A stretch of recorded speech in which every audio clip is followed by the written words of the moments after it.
नमस्कार। स्वागत है आपका पुष्पा उडंदी ट्यूटोरियल्स में। आज का हमारा टॉपिक है शब्द विचार या शब्दों का वर्गीकरण पार्ट 3।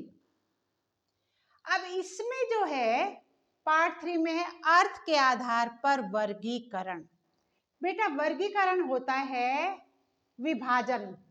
क्या होता है? विभाजन। विभाजन करना या विभाजित करना या बांटना।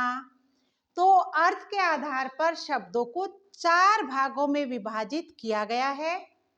पहला है एकार्थी शब्द। इन शब्दों का प्रयोग एक ही अर्थ में होता है। एक ही अर्थ होता है, एक शब्द का एक ही अर्थ होता है, उसे कहते हैं एकार्थी शब्द। अब इन शब्दों का प्रयोग केवल एक ही अर्थ में होता है, जैसे घोड़ा, रोटी, फर्श। ये होते हैं एकार्थी शब्द। जैसे घोड़ा, रोटी, फर्श, छत, ये सब होते हैं एकार्थी शब्द। इसके बाद बेटा दूसरा है अनेकार्थी शब्द। अब अनेकार्थी क्या होता है? एक होता है एक और अनेक, अनेक अर्थ। जब एक शब्द के एक से अधिक अर्थ हो उसे कहते हैं अनेकार्थी शब्द। अनेकार्थी एक से अधिक अर्थ, शब्द का एक से अधिक अर्थ, तो वो होते हैं अनेकार्थी शब्द। इन शब्दों के अनेक अर्थ होते हैं संदर्भ के अनुसार। इनमें क्या कर लेते हैं? इनमें परिवर्तन आ जाता है। अनेक अर्थ होते हैं ना, लेकिन शब्द के अनुसार उसमें परिवर्तन ला देते हैं। जैसे उत्तर, एक तो है प्रश्न का उत्तर, क्वेश्चन का आंसर, उसे भी उत्तर कहते हैं। और एक होती है दिशा, पूर्व, पश्चिम, उत्तर, दक्षिण। तो एक तो होती है उत्तर दिशा और एक होता है उत्तर जवाब। ठीक है बेटा। इसके बाद दूसरा चलो अंबर। अब अंबर शब्द तो एक है लेकिन इसके अर्थ अनेक हैं। कैसे? अंबर का मतलब होता है आकाश और अंबर का मतलब होता है कपड़ा। ठीक है, तो ये एक शब्द है और इसके एक से अधिक अर्थ बनाने गए हैं, एक से अधिक अर्थ माने जाते हैं। अब तीसरा है पर्यायवाची शब्द। पर्यायवाची क्या होते हैं? एक ही शब्द के कई पर्याय होते हैं। ठीक है, उन्हें कहते हैं पर्यायवाची शब्द।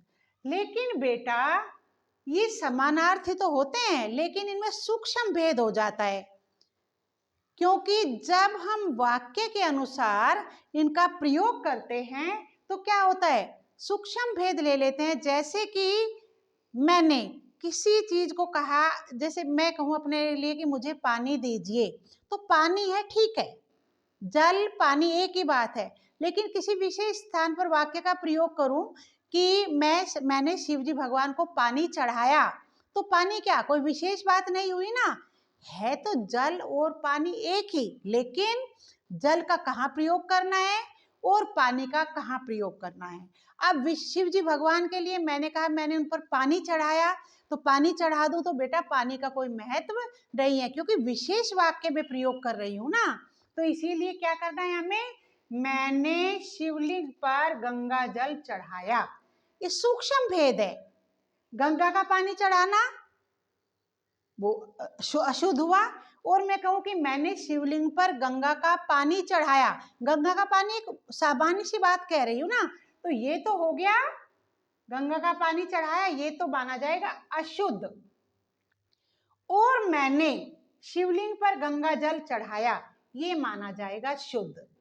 तो पर्यायवाची में पर्याय तो एक ही होते हैं, मतलब तो एक ही होता है, लेकिन वाक्य में हमें कहाँ उसका प्रयोग सूक्ष्म भेद के कारण करना होता है। ठीक है बेटा। अब इसके बाद चलो विलोम शब्द। विलोम शब्द क्या होते हैं?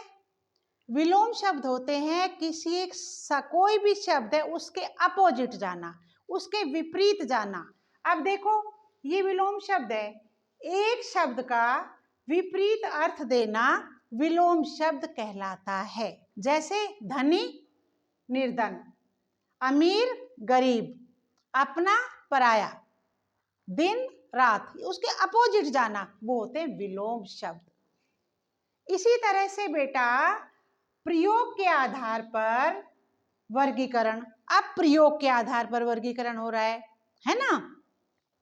इस प्रयोग के आधार पर वर्गीकरण क्या होता है, इसमें आते हैं दो शब्द, एक विकारी शब्द और एक अविकारी शब्द। बेटा जो विकारी शब्द होते हैं ना, विकारी शब्द वे शब्द होते हैं जिन शब्दों में लिंग, वचन, कारक, काल आदि के कारण परिवर्तन आता है, परिवर्तन आ जाता है, उसे कहते हैं विकारी शब्द। और जैसे कैसे, संज्ञा है, संज्ञा में परिवर्तन आ जाता है, सर्वनाम में परिवर्तन ला सकते हैं, विशेषण में परिवर्तन आता है और क्रिया में भी परिवर्तन आ जाता है, उन्हें कहते हैं हम विकारी शब्द। जिनमें किस किस के कारण, लिंग, वचन, काल, कारक आदि के कारण जिसमें परिवर्तन आ जाता है, उसे कहते हैं विकारी शब्द।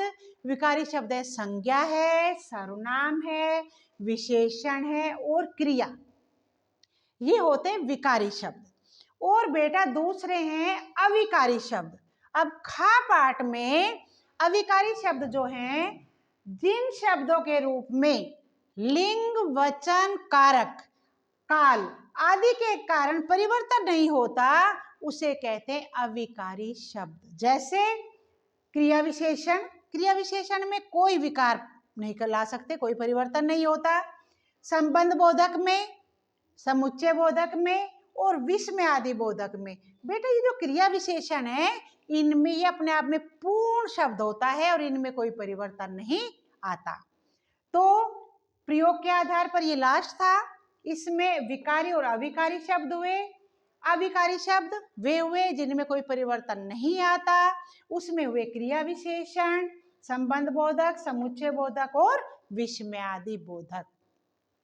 तो बेटा कल फिर क्लास लेती हूँ, तब तक आप मेरे चैनल को सब्सक्राइब कीजिए, वीडियो लाइक कीजिए। आपका बहुत बहुत धन्यवाद।